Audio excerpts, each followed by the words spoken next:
What's up, guys? Welcome back to the channel. As always, I'm your co-host, Donovan Quick, and this video kind of got a little put on the back burner because of yesterday's breaking news of Christian Wilkins being released from the Raiders.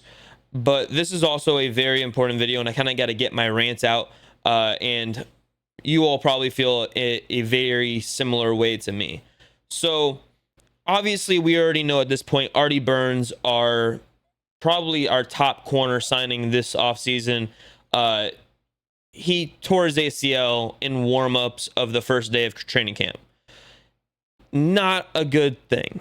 The Dolphins then brought in several corners to, try out and work out for the team, and actually signed one. One of the ones that we brought in, Henderson, the former 9th overall pick back in 2020. And we also brought in Cornell Armstrong, who we ended up signing. Actually played. I'm not sure if we drafted or if he was an undrafted free agent. But he played for us back in 2019.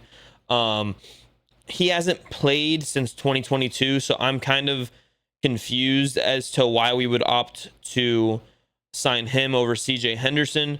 And to me, it comes down to one thing, and it's been kind of a handbrake for us all offseason, which is money. Now, the Dolphins only have a little over $2 million in cap space at the moment. So, yeah, we brought in CJ Henderson, but he probably wanted a little bit more than just $2 million. He probably wanted,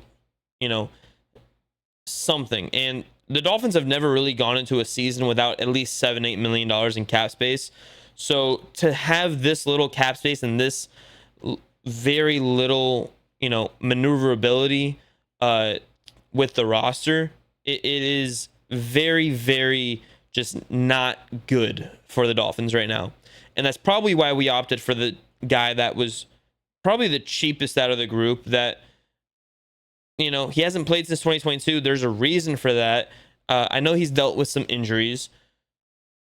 And honestly, it all comes down to Greer just trying to save the future of this team for whatever reason that is.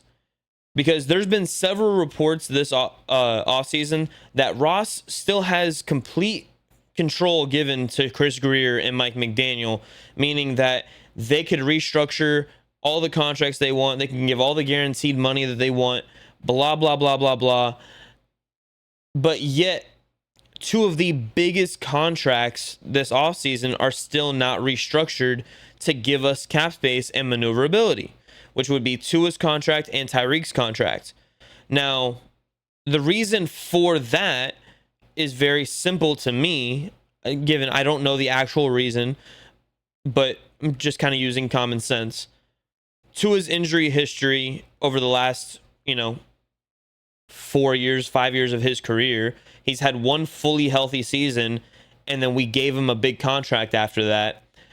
If we restructure his contract, yes, between him and Tyreek, we can get well over $30 million in cap space, probably closer to 40. But with that being said, we would then be pushing more guaranteed money down the line and just keep pushing and keep pushing and keep pushing, which if he's our franchise quarterback, that's not really an issue because we're fine with that. That's what the Chiefs do with Mahomes. That's what Baltimore does with Lamar. Like that's what the Bills do with Josh Allen. That is what good teams do with their good quarterbacks.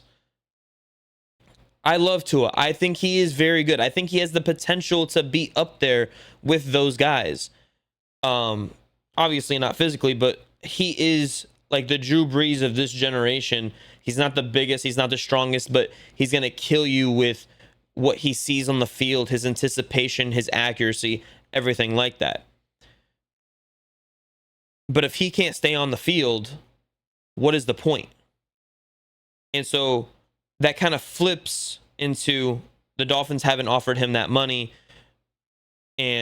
or offered him that restructured, so he pushes that money down the road, which then hampers the team right now. And it's a very similar thing with Tyreek Hill after his comments at the end of last season saying, I'm out. Like, now, do you really want to commit to having this guy on your team and having all that potential dead cap space if you do choose to cut him after this year? Like, no, you don't want that. You want as little money on the books in the future for these guys that you don't know if they're going to be here. You want as little money on the books in the future as possible.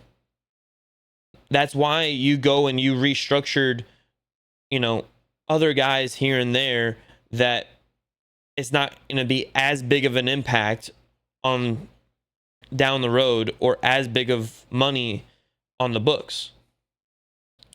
Obviously, that comes with the territory of also getting not as much cap space back right now, but that's just what it is. So, that being said, that is my opinion on why we haven't signed one of the better free agent corners, whether it's CJ Henderson, Asante Samuel, Stephon Gilmore. I would even take Russell Douglas, which it looks like he's probably our top option right now as far as free agents go. So all of that into one, it is just so hampering. I mean, I don't even want to tell you guys the corners we have on this defense right now. Our projected starting corners are Cam Smith and Kader Kohu. And then when we have to go into when they go into 3 receiver sets and we need 3 corners out there, then our third corner is going to be Ethan Bonner. Storm Duck, Isaiah Johnson, like that. Look, I like Storm Duck. I like Cam Smith. Cam Smith definitely needs to develop a lot faster, and he needs to kick his ass in a gear. I love Kader. That is not a strong secondary by any means. And then we're also starting out camp with our starting safety potentially on the PUP. I know it's mostly precautionary and blah, blah, blah, blah, blah. He needs to learn the defense. He needs to be out there. And we also have Minka who's back, but is for some reason not available to the media the last 2 times he was supposed to be available to the media. And they're like, oh, yeah, no, he'll be available next time. He'll be available next time. He'll be available next time. Whatever, man. The only good thing about that whole situation is that Minka's at least the first 2 days of camp has been seen as the leader of the secondary, as he should be, because he's like the oldest person out there, but also has the accolades of before. And it's so funny being that he's back, but he was never on the Dolphins for when Tua was on the Dolphins. He literally was traded the year before we drafted Tua, and they only spent 1 year together in college. Tells you how long ago it really was that Minka was drafted by the Dolphins. Like, he was a senior when Tua was a freshman. That's a long time ago. That was a long, long time ago. Yeah, it is definitely a different world out there right now than it was back then. Simpler times back then, let me tell you.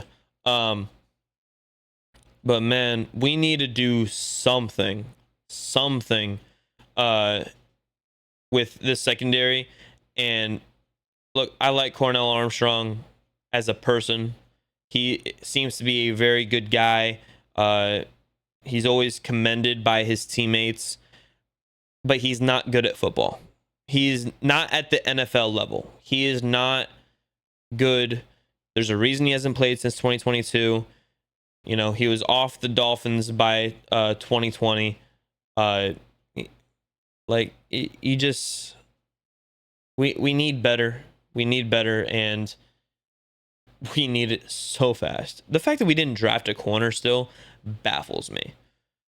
Also, we need defensive line help behind Kenneth Grant and Zach Sealer. And we also need to pay Zach Sealer. So I don't know what we're doing, bro. I'm so confused as to the direction of this team right now. And honestly, Zach Sealer had a point. Going a little off topic now, so if you guys want to click off, I totally understand. But Zach Sealer said in a press conference that he feels that he's earned his paycheck, which he absolutely has. And then he said also due to his limited reps in both college and the beginning of his NFL career, he still feels like the best of his NFL career is in his future, which I think is a very, very good point. I like that a lot, actually, and I think he has a very valid point. He deserves to be paid like he's played. So I think he deserves at least that $20 million paycheck. Probably closer to like 25 at this point because everybody else is getting paid over 30 on it. But yeah, it's just it is a situation out there, man. Like you got to pick and choose who you pay, because if you wait so long, you're going to be the Dallas Cowboys, who just dig themselves into a huge hole. They waited to pay Zeke, ended up overpaying him by so much. Then he was trash. You waited so long to pay Dak Prescott. Now you're paying him $60 million a year, which is 5 more than the next best person. You wait so long to pay Trayvon Diggs. And look, I get Jerry's point. Like, every single time that they paid a player, they've gotten hurt, they've missed time, blah, blah, blah, blah. But it's your own fault for waiting so long to pay them. You probably have an additional $20 million, if not $30 million in cap space right now if you didn't wait long to pay them. There's a reason that the Eagles are able to pay everybody. It's because they paid them so soon. Jalen Hurts got a huge contract at the time. He's getting paid less than $50 million a year. You got Smitty, who is getting paid less than Waddle. You have AJ Brown, who is getting paid less than Tyreek. Like, all these guys were paid before then. Their corners, I mean, they drafted so smartly. They're just drafting the best players that fall into their lap. They're developing them, and they're paying them after 2-3 years when they still have another 2 years left on their deal. You pay them that early, you get ahead of the curve. That contract doesn't kick in for another 2 years, and at that point, 2 years down the road, it's another $10 million a year. Like, can you imagine Jalen Carter, right? If they pay him $30 million a year right now, sign that extension, 35, 40 million, whatever it is, because now they're getting paid 40 million because it's TJ Watt. You get that money to him right now, they're going to be getting paid 50 million, 55, 56, 57 million over the next 3-4 years. Like, you're going to be saving yourself money by paying people 2 years early. That's just a smart thing to do. Now, obviously, you still have to handle your cap. You have to anticipate what the cap changes are going to be, because it's going to start increasing more and more and more. But Howie Roseman is playing the game and playing it well. There's a reason that they have such a good and young roster that is able to win Super Bowls and get to Super Bowls. Just what it is. All right, welcome to my rant. Thank you for listening. If you've been here this far, if you have been here this far, put a peace sign in the comments. Thank y'all. Love y'all. Don't forget to like, subscribe, and comment for more.